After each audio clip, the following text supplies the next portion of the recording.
This is the Ryder and Lisa replay.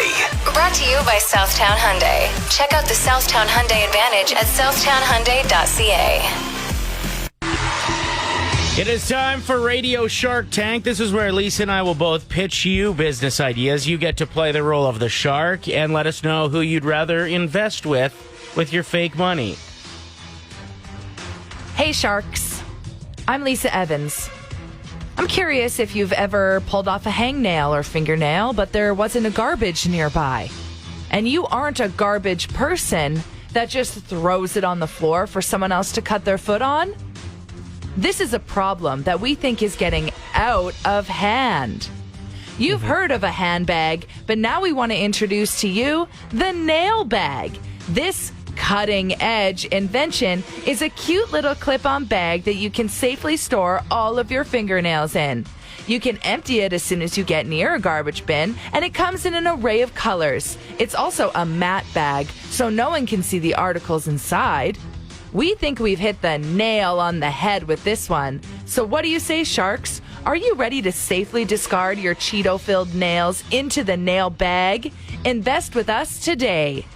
Also great for if you got something stuck in your teeth. Loads of toothpicks close by. No, we don't use fingernails as toothpicks, Ryder. That's disgusting. You may not. Hello, sharks. I'm Ryder, the CEO and founder of The Silent Partner. You may have heard of adult dolls that people are using for naughty things. I guess you could say we're the classier and more essential version of that.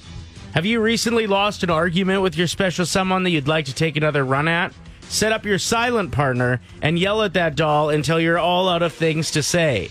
They're unable to respond with sass and will simply nod their head yes every time you raise your voice. It's not just for arguments, though. Cuddle up with your silent partner on the couch and watch your favorite show without them asking dumb questions during it. Or asking you to get them a drink during the most intense of scenes because they're thirsty. We know you'd like to go for a long drive with your partner and not have them tell you all the things you're doing wrong while driving. Leave your real lover at home and take silent partner out for a rip. Another advantage of silent partner? They don't have in-laws. So what do you say? Are you ready for some silence? Okay, so you as the listener, you are the sharks. You're the multi-millionaires, potentially billionaires. Who are you going to invest your money with? The nail bag? Or the silent partner?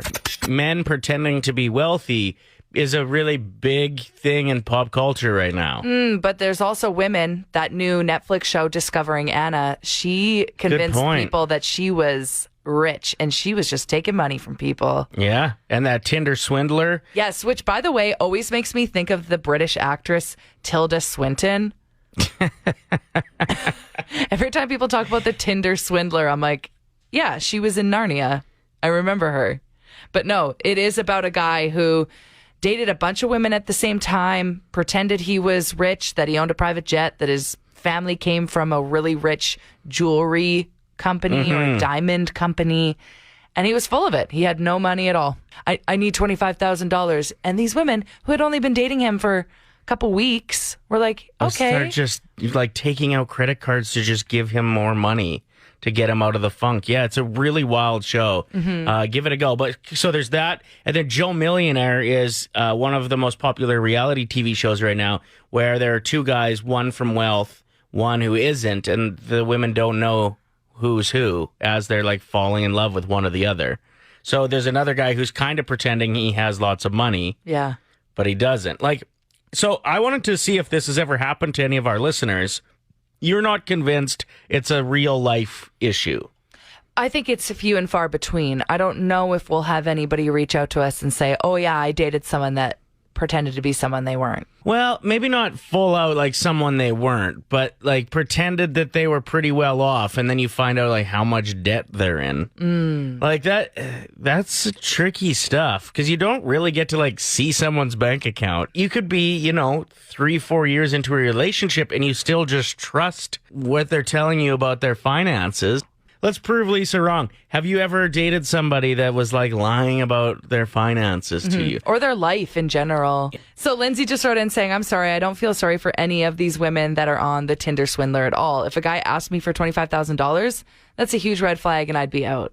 Yeah, it's so true. Yeah. My enemies are after me. I need $25K. I'd be like, good luck with that. Yeah, you can't just like come out of the gate on date one saying that, though. Like, this guy was doing work to set up these lies. I did feel very bad for the women in that show. Joel wrote in saying, I had the opposite problem. My ex pretended he was broke all the time, but he was secretly hoarding a hefty sum. Okay, here That's come all of juicy. the stories. Amanda wrote in, I started talking to a guy online. He claimed he had all these houses around the world, had a private jet, was going on all these trips around the world, and was really good friends with Seth Rogen. We never actually met up as he was very upset. I kept bringing up the fact that this all sounded too good to be true. Signed, Amanda from Sylvan Lake. Okay, kind of believable just because Seth Rogen's Canadian. Yeah. I wonder. Like, if you were to pick a celebrity, you should probably go with maybe a local one. Okay, so let's start another rumor that I'm besties with Connor McDavid. Okay, just pass that around Just to tell everybody you know. everyone. I told you we were going to get legit stories of this. I didn't think it was going to happen, but here we are. So many fake accounts, fake names, fake jobs. Now, this text wants to remain anonymous, and it's giving me serious Tinder swindler vibes. Really? It says, I met a guy online. He pretended that his dad worked for CCSIS, and he did a background check on me, but he couldn't provide me with any of the information about myself. He pretended that he raced Audis. He lied about being an MMA fighter in Japan. He had some weird scars on his body and told me it was from being shot in Japan when he was trying to protect a woman from getting assaulted. He made me think that he was this well-traveled person who had lived in Europe. He told me he was single, but he was actually married. I had my suspicions, so I ended it. It was only a couple of weeks. Turned out my suspicions were right, and he was not even employed by a legal organization, if you know what I'm saying. Turns out that he's now engaged to a girl I met last year, and that he has turned his life around. Okay, well, good. Let's That's hope really that's good the to hear. case. I wonder if you get twisted up with lies. Like, if you tell one, all of a sudden you need another one to cover up the first lie. Yeah, I think that pathological liars are very fascinating. Like, do you get Because a they believe thrill? it. Well, they start to believe their own lies. I've always thought I was kind of a ladies' man. Right. And then- you keep telling yourself Yeah, year yeah. after year. I don't know if that's the same thing, but it's I more am lying to myself a lot. No, you're manifesting. There's a difference. Okay. This one here says, I was at a swimming pool and a guy came up to me and asked for my number. For the next 2 weeks, we hung out every day.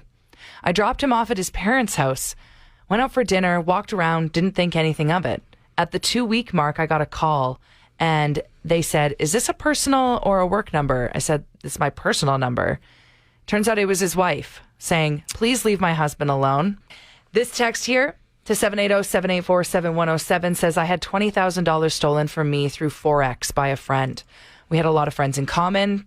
Through him and I, we had never met prior to this. I knew his brother. We ran in the same circles. I was going through a horrible divorce at the time. I was broke. He said he could make me some money through investments. I took out loans from my family to start this process. He even convinced me to try and sell my car. He had a gambling addiction in the markets. He had stolen my money from me and many other women.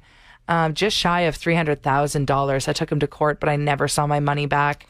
Definitely a Tinder swindler. That is brutal. You got a story for us, Janelle? Fire away. I called my mom the day I met him. I'm like, I met the guy that I'm going to spend the rest of my life with. He seemed like the most perfect man in the entire world. And then, I found out I couldn't get a hold of him for like a week. He was on days off, and he lived in. So I asked my friend, I was like, do you know this guy? And he sent me pictures of his wedding. I was like, what? Like, I was already pregnant with his child. So that's how I found out. Then I confronted him about it. And So he wasn't like married and then divorced. He was still married? No. Yeah, but that's what he told me when I confronted him, that they were old pictures. And that they were separated, and he didn't want to tell me that he was in the middle of a separation because he didn't think that I would give him a chance. But that ended up not true as well? Yeah, so I stayed with him, and then a month later, I had found his wife on Facebook, and I messaged her everything, and it turns out they've never broken up. And one of the children that he has with her, he had while we were together. What? Whoa. How did he think this was going to work out? I have no idea. Guy was just making it up as he went. So you have a child with this man. Has he ever met the kid? No, never. He actually, we never spoke or anything. Pretty much like the whole time. He found me on Facebook a year ago, last summer, and asked if he could meet him. And I never replied, and I actually brought it up to my son last week, and he said he doesn't want to meet him. Aw. I'm usually all for dads being a part of their life, even with crazy histories being part of their kids' lives. But somebody that's willing to do that, you just don't know how stable of a person that You would don't be want in your them kid's life. influencing your kid. Yeah. Yeah, he's been in and out of jail and stuff, too. He's just... What a wild ride. Yeah, I thought we'd get like maybe one story, but our text line is just being flooded with people who have been scammed by people that were pretending to be a lovely human. It's really sad, and it's a good reminder to look out for those red flags. Protect yourself. Protect yourself, please. This text here wants to remain anonymous, saying, I was scammed. I would give gift cards, Bitcoin, approximately $100,000. I would mail gifts to the USA. This person I was talking to on Twitter was pretending to be a celebrity that I really adored my entire life. Yeah, I knew nothing about scams. A celebrity that's talking to you out of nowhere and then asks you for stuff. Red flag. A lot of stuff that we're learning today. Lot of stuff. We are joined by Jennifer from Discover Coding. Tell us about what you guys do. My partner and I started Discover Coding out of the University of Alberta. We just started volunteering in schools to teach kids the superpower of coding. We discovered so many kids just love using and consuming technology, but they also love learning to code and create their own video games, stories, and music. And so with technology becoming so advanced, it's almost magic. But it's not magic, it's just science. And we are here to demystify it by teaching how code works or how a website's created or taking apart a computer and building it up back again. And you have some exciting things coming up. Yes, we're actually starting our in-person coding classes this March. So kids ages 5 to 14 can go through our level programming and use coding languages to create their video games and projects. And they'll learn computer science concepts, strengthen their creative thinking and problem-solving skills.